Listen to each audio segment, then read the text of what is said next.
Now let's go to Washington. Pharma companies are in the crosshairs of Congress with plans to push investigations into drug pricing. House Democrats wrote to Jason Chaffetz, chairman of the Oversight and Government Reform Committee, seeking support for subpoenas against Valeant and Turing, saying, quote, even if you have no interest in investigating these abuses on behalf of your own constituents, we ask that you not block us from investigating them on behalf of ours. Well, Representative Jim McDermott is a member of the House Affordable Drug Pricing Task Force, and he joins us now.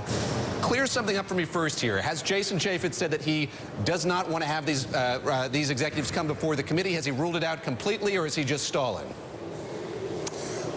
From all I can tell, he's just plain stalling. I don't think he wants to say he doesn't want to look at it because it's a real, it's an awful situation, and for him to try to say he didn't want to look at it would really be bad form. So I think he's just stalling. Talk to me about this group, this task force. There are 18 of you on it, all Democrats. What are you pushing for? What are your objectives? Well, it's basically to get the information out there. We see these drug prices on individual drugs going up very dramatically, and people are all worried about something that goes up 5,000%. But the fact is that drug prices gradually are going up. They've gone up 13% this year at a time when we're telling the seniors that there's no cost of living increase. We're saying cost of living is not going up in the country, but drug prices are going up 13%. And there's also the question of whether the federal government can negotiate on behalf of people who are senior citizens in Medicare. We negotiate for veterans. We negotiate at Medicaid. State governments negotiate prices. But the 48 million people in Medicare, we don't negotiate because the Republicans put it in law. We've got to change that. When you go back to your district, when you're back in Washington State and you're talking to your constituents, is this something they're talking about, and what are they saying to you? What's caused you to join this task force and make this push?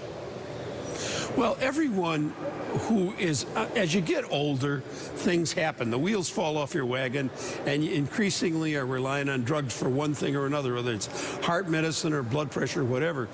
And everybody, therefore, has to deal with this issue on a regular basis. And whenever you go to a meeting, you'll have at least 4 or 5 people come up to you and say, you know what's happened to my drug prices? This is what I used to pay, and this is what I have to pay now, and it's twice as much.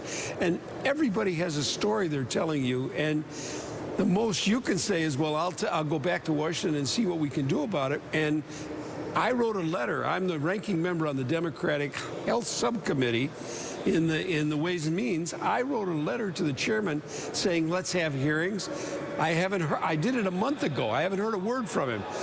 Elijah Cummings, he wrote a letter. He hasn't heard anything. The Republicans are simply stonewalling on this issue. You know, I know that the Obama administration has said there's going to be a special forum in 2 weeks from today, focused on the issue of drug prices. We had Senators Susan Collins and Claire McCaskill yesterday saying that the Special Committee on Aging is going to look into this. They said, quote, the Senate Special Committee on Aging considers these massive price increases worthy of a serious bipartisan investigation into the causes, impacts, and potential solutions. Is the goal here fact-finding? You hear from these pharmaceutical companies that the prices don't even reflect the amount of money, the time, the effort that goes into creating these drugs. Is it to find out more about the economics of this pricing, or is there something else at play here?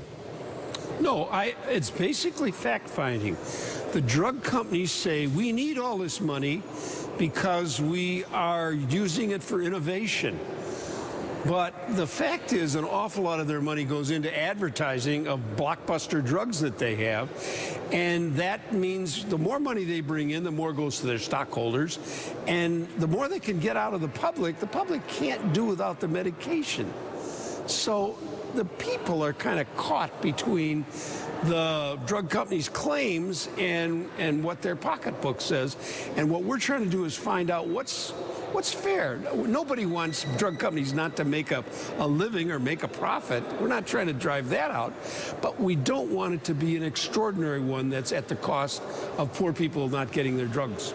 Congressman McDermott, just lastly, we heard a lot when Speaker Boehner stepped down, when Paul Ryan was elevated into the role of Speaker, about a new sensibility, a new attitude on Capitol Hill. And I wonder sort of how that's trickled down. When you talk to your colleague, Jason Chaffetz, any sign that the tone has changed? Are you at all more optimistic that conversations like the one we've been talking about will be happening, that anything's going to change? Not that I can see. They're still focused on one thing, winning the White House in 2016, and everything is ordered around that issue.